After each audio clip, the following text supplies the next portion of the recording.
Sir नमस्कार, तुम्ही कुठून आलात? Namaste, I am from Baswa Kalyan, Karnataka. Okay.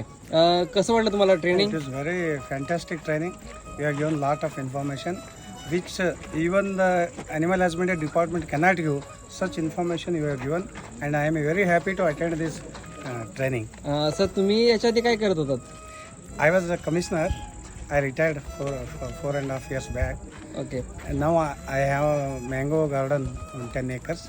So Okay. I want to do this in my mango garden. Okay. म्हणजे तुम्ही आता एवढ्या कर्नाटकहून आलात, तुम्हाला खरंच खूप चांगलं वाटलं It is इथे. very satisfactory. ओके. तर खूप खूप धन्यवाद सरांचे. Fantastic. ओके. तर जे युट्यूबला बघताय त्यांना तुम्ही काय सांगाल? उमेश पाटील ट्रेनिंग घेतली पाहिजे का? 100%. I request all those who want to start or already running the poultry farm, they should come here and take the training, and it is practical training. Nobody has given such training.